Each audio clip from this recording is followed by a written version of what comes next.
कार्य प्रगति शून्य भएपछि नेकपाको कार्यदलले एकता प्रतिवेदन सचिवालयलाई बुझाउन सकेन। अधिकांश सदस्यहरू कार्यदल बैठकबारे समेत बेखबर। 4000 किलो सुन तस्करी र सनम साक्य हत्या प्रकरणमा जोडिएका हरिशरण खड्का दुवैबाट पक्राउ, नेपाल ल्याउने तयारी। सञ्चार माध्यममा काम गर्ने कर्मचारीलाई तोकिएको न्यूनतम पारिश्रमिक लागू नगर्न सर्वोच्चको अन्तरिम आदेश। विपक्षीले 15 दिनभित्र लिखित जवाफ पेश गर्नुपर्ने। कामदार सुरक्षाबारे कतारले जनाएको प्रतिबद्धता कार्यान्वयन नभएको मानवाधिकारवादी संस्था एमनेस्टी इन्टरनेसनलको आरोप। करिब 20 लाख आप्रवासी कामदारको सुरक्षाप्रति जिम्मेवार बन्न आग्रह। र युएईसँगको सिरिज विजेता नेपाली क्रिकेट टोलीका सदस्यलाई जनही 5 लाख रुपैयाँ दिने सरकारको निर्णय। आईसीसी प्रतिनिधिद्वारा त्रिवी खेल मैदानको निरीक्षण। नमस्कार, कान्तिपुर डायरीका साथमा साथी प्रिन्स र म प्रतीक्षा। सुरु गरौँ मुख्य प्रसङ्गबाट। सत्तारूढ नेपाल कम्युनिस्ट पार्टी नेकपाका तल्ला कमिटीको एकता टुङ्ग्याउन गठित कार्यदलले एकता प्रतिवेदन सचिवालयलाई बुझाउन सकेन। भातृ र जनवर्गीय संगठनमा एकता प्रक्रिया लम्बिँदा आलोचना बढेपछि सचिवालयको हिजो बसेको बैठकले आजसम्ममा प्रतिवेदन बुझाउन रामबहादुर थापा संयोजकत्वको कार्यदललाई निर्देशन दिएको थियो।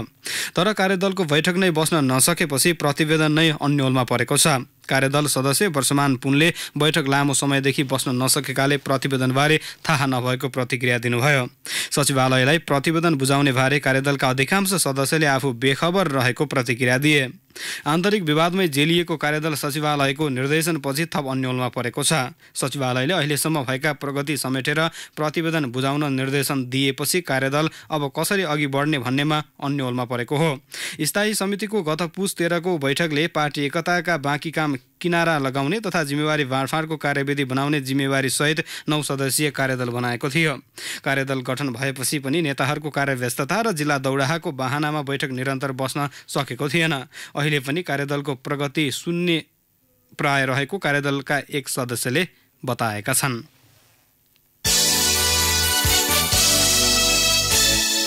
चार 4000 किलो सुन तस्करी र मोरङका सनम साक्य हत्या प्रकरणमा जोडिएका हरिशरण खड्का संयुक्त अरब इमिरेट्स युएईमा पक्राउ परेका छन्।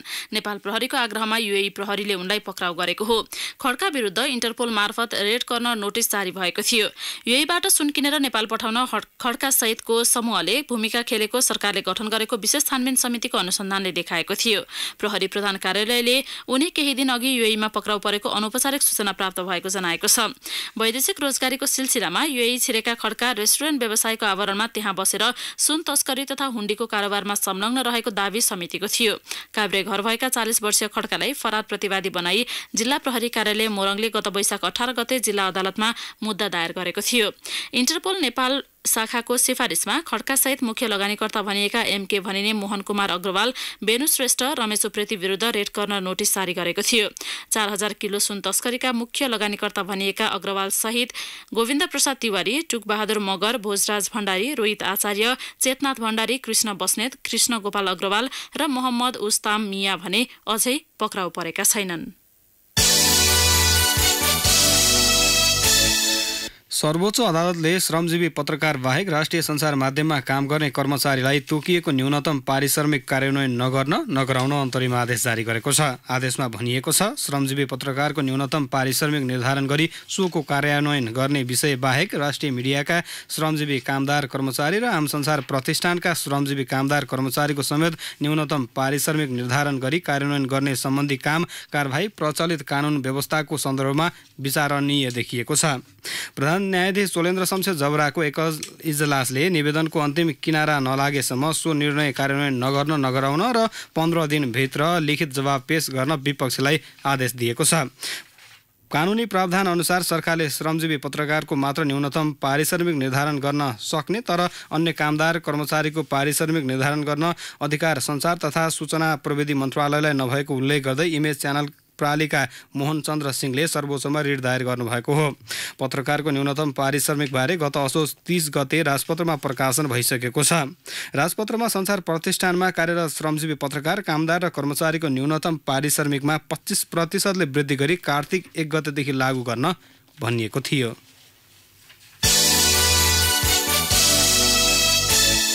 गाउँघरमा किसानले उत्पादन गर्ने स्थानीय उत्पादन प्रवर्धन गर्न पाल्पाको प्रख्यात भैरवस्थान कोसेली घर सञ्चालनमा आएको छ। भैरवस्थान मन्दिर आउने श्रद्धालुलाई लक्षित गरेर रिब्दीकोट गाउँपालिकाले भैरवस्थान मन्दिर व्यवस्थापन समितिको समन्वयमा कोसेली घर सञ्चालनमा ल्याएको हो। थप विवरण सहित पाल्पाबाट सहकर्मी माधव बरियाल। पाल्पा भैरवस्थानको कोसेली घरमा तितो मिठो फापरको पिठो मात्र होइन, गहतका प्याकेट साथै गाउँमा किसानले उत्पादन गरेको बोडी, सिमी, कालो सेतो भटमास पनि राखिएको छ। यति मात्र होइन, मह, खुदो, जौ, गुन्द्रुक, तरुल मात्र होइन, डोको, नाम्लो, खुर्पेटो, अमृसोको कुचो पनि राखिएको छ। किसानले उत्पादन गरेको बेसार, अदुवा र अन्य स्थानीय उत्पादन पनि राखिएको छ। ढाकाबाट बनेका सामग्री र करुवा समेत यहाँ राखिएका छन्। रिब्दीकोट गाउँपालिकाले स्थानीय उत्पादनलाई खपत गर्ने थलोका रूपमा विकास गरेको हो। गाउँपालिकाका अध्यक्ष नारायण बहादुर जीसीका अनुसार कोसेली घरमा किसानका उत्पादन नै राखिएका हुन्। भैरव मन्दिरमा हामीले व्यवस्थित तरिकाले एउटा कोसेली घर स्थापना गरेर त्यसले आउने दर्शन गर्न आउने, धर्मको लागि आउने, पुण्य कमाउन आउने महानुभावको लागि हामीले कोसेली घर मार्फत स्थानीय स्तरमा उत्पादन भएका पहाडी क्षेत्रमा भएका अर्ग्यानिक चिजहरू जसमा रासायनिक मलहरू औषधिहरू कम प्रयोग भएका छन् त्यस्ता गेडागुडीहरू, बेसारहरू भए, मह भयो, यस्ता चिजहरू र तरकारीका गुन्द्रुक, मस्याउरा जस्ता चिजहरूलाई हामीले बिक्री वितरण गर्ने, गाउँबाट खरिद गर्ने योजनासहित कोसेली घर स्थापना गरेका छौँ। कोसेली घर सञ्चालनबाट स्थानीय किसान नै लाभान्वित हुनेछन्। गाउँपालिकाले कोसेली घर सञ्चालन गर्न पहिलो वर्ष 5 लाख रुपैयाँ सहयोग गरेको छ। यसलाई भैरवस्थान मन्दिर व्यवस्थापन समितिले रेखदेख गरेको छ। भैरवस्थान मन्दिर व्यवस्थापन समितिका अध्यक्ष तुल बहादुर अधिकारी, हामीले अहिले यो ठाउँमा चाहिँ उत्पादन भइरहेका वस्तुहरू, खास गरी चाहिँ रासायनिक पदार्थ, मलहरू चाहिँ प्रयोग नभएका खाद्यान्न वस्तुहरू र अन्य यहाँका चाहिँ दिदी बहिनीहरूले, महिलाहरूले उत्पादन गर्नुभएको, आमाहरूले चाहिँ उत्पादन गर्नुभएको काटिएका बत्तीहरू, टपरी, अनि त्यसपछि बाँसका सिन्काहरू लगायतका अन्य उत्पादन वस्तुहरूलाई हामीले चाहिँ उचित मूल्यमा खरिद गर्ने र खरिद गरिसकेपछि त्यहाँबाट बाहिरबाट आउनुहुने भक्तजनहरूलाई जसलाई आवश्यकता छ ती कुराहरू चाहिँ त्यहाँ बिक्री गर्ने। केही नाफा जस्तो चाहिँ ढुवानी र अन्य व्यवस्थापनको चाहिँ लागत जोडेर केही थोरै मात्रै चाहिँ नाफा जसले चाहिँ त्यहाँ कर्मचारी व्यवसाय कोसेली घर सञ्चालन गर्नका लागि लाग्ने कर्मचारीको चाहिँ व्यवस्थापन हुन सकोस्, त्यो हिसाबले चाहिँ जोडेर हामीले चाहिँ यो कोसेली घरलाई अब व्यवस्थित गरेर लैजाने चाहिँ उद्देश्य राखेका छौँ। भैरवस्थान मन्दिरमा वार्षिक 5 लाख भन्दा बढी दर्शनार्थी आउने अनुमान छ। भैरवस्थान धार्मिक तथा पर्यटकीय गन्तव्यका रूपमा विकसित हुँदै गएकाले कोसेली घरबाट स्थानीय उत्पादन पाउन उपभोक्तालाई सहज मात्र होइन, अर्ग्यानिक उत्पादनले पनि बजार पाउने विश्वास गरिएको छ। रेडियो कान्तिपुरका लागि माधव बर्याल, पाल्पा। पाल्पा सहकर्मी माधव बर्यालको यो रिपोर्टपछि कान्तिपुर डायरीमा अब ब्रेकको पालो। ब्रेकपछि अब बाँकी प्रसङ्ग। तामाङ समुदायले आज नयाँ वर्षका रूपमा सोनाम लोछार पर्व मनाएका छन्। मञ्जुश्री पात्रो अनुसार आजदेखि कुकुर वर्ष पूरा गरी सुँगुर वर्ष प्रवेश हुने गर्छ। मञ्जुश्री पात्रो सुरु भएको 2855 वर्ष पूरा भएको छ। नयाँ वर्ष सुरु भएको उपलक्ष्यमा सोनाम लोसार मनाउने गरिन्छ। लोसारका 12वटै वर्ष पशु पंक्षीको नामबाट गणना गरिएकाले प्रकृति पूजक रहेको जानकारहरू बताउँछन्। लोसारका अवसरमा आज नेपाल तामाङ घेदुङ लगायत संस्थाले काठमाडौँको टुडीखेल लगायत विभिन्न जिल्लामा विशेष कार्यक्रमको आयोजना गरेका छन्। सोनाम लोसार महोत्सवका नाममा तामाङ खाना, वेशभूषा, कला संस्कृति लगायतको प्रदर्शन गरिएको छ। यसैबीच तामाङ समुदायको बाहुल्य रहेको प्रदेश 3 सरकारले आज सार्वजनिक बिदा दिएको थियो। यस्तै प्रदेश 2 सरकारले पनि आफू मातहतका 8 जिल्लामा आज सार्वजनिक बिदाको घोषणा गरेको थियो।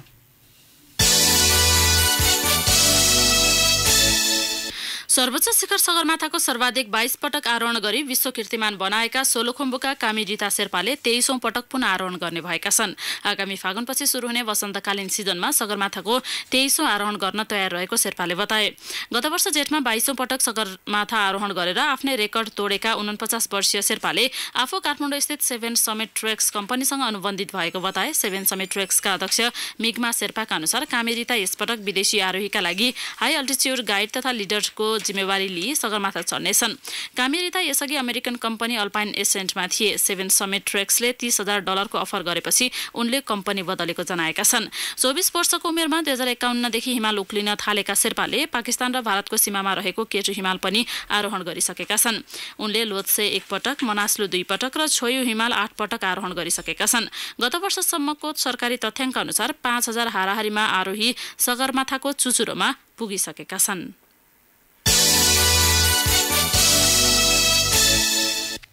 सरकारले बिउमा परनिर्भरता कम गर्न बिउ बिजनको दीर्घकालीन राष्ट्रिय सोचको नीति बनाए पनि कार्यान्वयन हुन सकेको छैन। नीति कार्यान्वयन नहुँदा बिउमा परनिर्भरता बढ्दै गएको छ।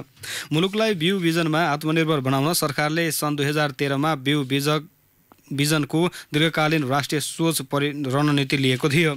सन् 2025 सम्ममा 60वटा नेपाली उन्नत जातका हाइब्रिड बिउ उत्पादन गर्ने सरकारी लक्ष्य थियो।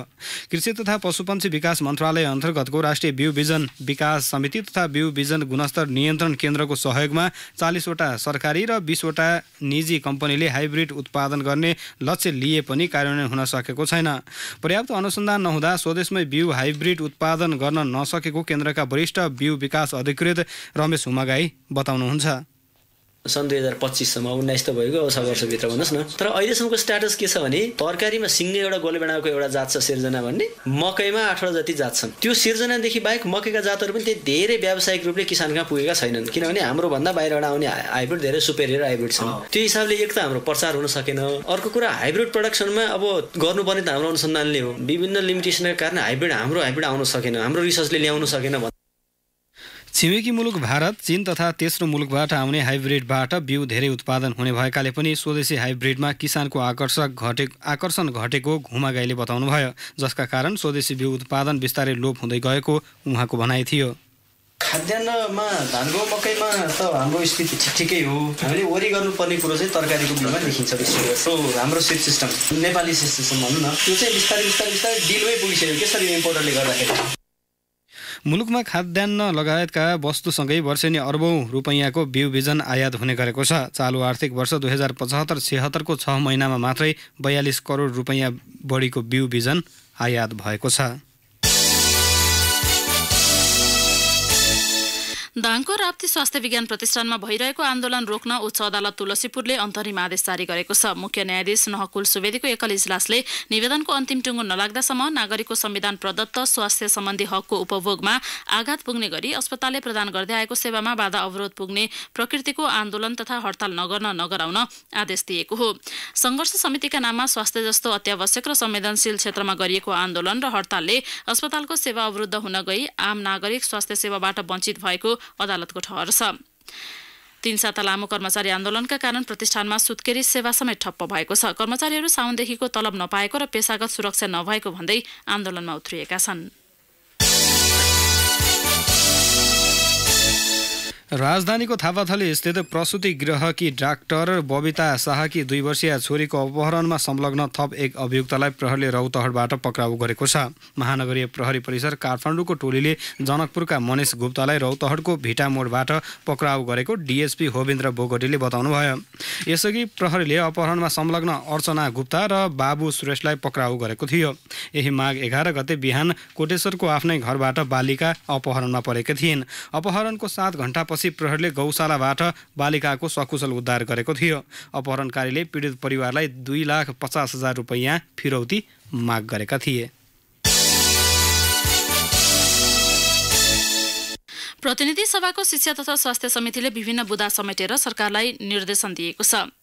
समितिको आज बसेको बैठकमा स्वास्थ्य उपसमितिका संयोजक खगराज अधिकारीले बुझाउनु भएको प्रतिवेदनका आधारमा सरकारलाई निर्देशन दिने निर्णय भएको समिति सदस्य समेत रहेका अधिकारीले जानकारी दिनुभयो। स्थानीय तहमा अस्पताल निर्माण गर्दा उपकरण र जनशक्तिलाई ध्यानमा राखेर गर्ने, स्वास्थ्य बीमा कार्यक्रमलाई प्रभावकारी बनाउने, स्तरीय औषधि उत्पादनमा सरकारको ध्यानाकर्षण गराउने लगायतका 27 बुँदे प्रतिवेदनका आधारमा सरकारलाई निर्देशन दिएको उहाँले जानकारी दिनुभयो। समितिले आफ्नो क्षेत्र अधिकारभित्र पर्ने 3वटा मन्त्रालयको काम कारबाही र सो मन्त्रालयसँग सम्बन्धित भएर समितिले गर्न सक्ने कामको विषय अध्ययन गर्न 3वटा उपसमिति गठन गरेको थियो। स्वास्थ्य मन्त्रालयसँग सम्बन्धित विषयमा अध्ययन गर्ने जिम्मेवारी अधिकारीले लिनुभएको थियो। यस्तै शिक्षा मन्त्रालयसँग सम्बन्धित उमेश श्रेष्ठ र युवा तथा खेलकुद मन्त्रालयसँग सम्बन्धित विषयमा अध्ययन गर्न जीवनराम श्रेष्ठले उपसमितिको नेतृत्व सम्हाल्नु भएको थियो। समितिको अर्को बैठक भोलि बिहान 11 बजे सिंहदरबारमा बस्नेछ। कान्तिपुर डायरीमा अब डोटी डायरीको पालो। डोटी डायरीबाट मोहन शाहीको नमस्कार। डोटीको मफसल पत्रकारिता गुणस्तरीय हुनुपर्नेमा जोड दिइएको छ। नेपाल पत्रकार महासंघ डोटी शाखाको 6औं साधारण सभाको उद्घाटन सत्रमा सरकारवालाहरूले सो कुरामा जोड दिएका छन्। डोटी पत्रकारिता विकासको लामो इतिहास भए पनि राजनैतिक पूर्वाग्रह, गुटगत प्रवृत्ति र सामाजिक सञ्जालमा आउने टीका टिप्पणीले पत्रकारहरूको दक्षता र मर्यादामा प्रश्न चिन्ह खडा भइरहेको वक्ताहरूले बताएका छन्। सडक दुर्घटना हुने क्रम बढ्न थालेपछि जिल्ला ट्राफिक कार्यालय डोटीले कडाई गर्न थालेको छ। कागजात नबोक्ने, हेलमेट नलगाउने लगाउने मदिरा सेवन गर्ने सवारी चालकबाट डोटी ट्राफिकले 6 महिनामा 10,30,000 राजस्व सङ्कलन गरेको छ। सिलगढी, दिपायल र बुडरमा चेकिङ पोइन्ट राखेर डोटी ट्राफिकले सो राजस्व सङ्कलन गरेको हो। जिल्ला ट्राफिक प्रहरी कार्यालयका प्रहरी जवान महेन्द्र विष्टका अनुसार सवारी साधनमा कडाई गरेपछि सडक दुर्घटनाहरू घट्दै गएको दावी गर्नुभयो। गत बिहीबार बिहान महिनावारी बार्ने क्रममा मृत अवस्थामा फेला परेकी पार्वती बोगटीको घटनाबारे प्रतिनिधि सभा महिला तथा सामाजिक विकास समिति अन्तर्गतको उपसमितिले अध्ययन गरेर फर्केको छ। उपसमितिका संयोजक गणेश सुङ्ग थगुनाको नेतृत्वमा रहेको टोली पूर्वीचौकी गाउँपालिका वडा नम्बर 5 काडामाण्डोको बोगटी गाउँ पुगी मृतकका आफन्त र छिमेकीहरूसँग छलफल गरी फर्केको हो। टोलीमा रहेका सांसद लालबहादुर थापाले छाउपडी प्रथा विरुद्ध प्रभावकारी कार्यक्रम डोटीमा सञ्चालन गरिने बताउनुभयो। डोटीको शिखर नगरपालिका वडा नम्बर 7 मा मंगलबार प्रहरी र समुदाय बीच सार्वजनिक सरोकारका विषयमा अन्तर्क्रिया कार्यक्रम सम्पन्न भएको छ। जिल्ला प्रहरी कार्यालयको समन्वयमा शिखर नगरपालिकाको 7 नम्बर वडा कार्यालयले आयोजना गरेको अन्तर्क्रिया कार्यक्रममा सर्वसाधारणले विद्युत, सडक, खानेपानी जस्ता विषयमा जिज्ञासा राखेका थिए। कार्यक्रममा प्रमुख जिल्ला अधिकारी यादव प्रसाद सुवेदीले छाउपडी प्रथा, घरेलु हिंसा, मदिरा बिक्री वितरण जस्ता कुराहरूमा जनक्षेत्रमूलक विषयवस्तुबारे छलफल गरेको जिल्ला प्रहरी कार्यालयका प्रवक्ता एवं प्रहरी नायक उपरीक्षक लालबहादुर थामीले बताउनुभयो। हस्त डोटी डायरीबाट मोहन साईलाई बिदा दिनुहोस्। नमस्कार। डोटी डायरीपछि कान्तिपुर डायरीमा पुनः ब्रेकको पालो। ब्रेकपछि कान्तिपुर डायरीमा अब आर्थिक प्रसङ्ग। कृषकको धान खरिद गर्ने नेपाल खाद्य संस्थानको लक्ष्य चालु आर्थिक वर्षमा पनि पूरा नहुने देखिएको छ। आगामी फागुनसम्ममा 3 लाख क्विन्टल धान खरिद गरिसक्ने संस्थानले लक्ष्य लिएको थियो, तर समयावधि सकिन 1 महिना बाँकी रहँदा जम्मा 1,82,473 क्विन्टल धान खरिद भएको संस्थानले जनाएको छ। समय कम भएकाले धान खरिदको लक्ष्य पूरा गर्न समस्या भएको संस्थानका सूचना अधिकारी शङ्कर सापकोटाले बताउनुभयो।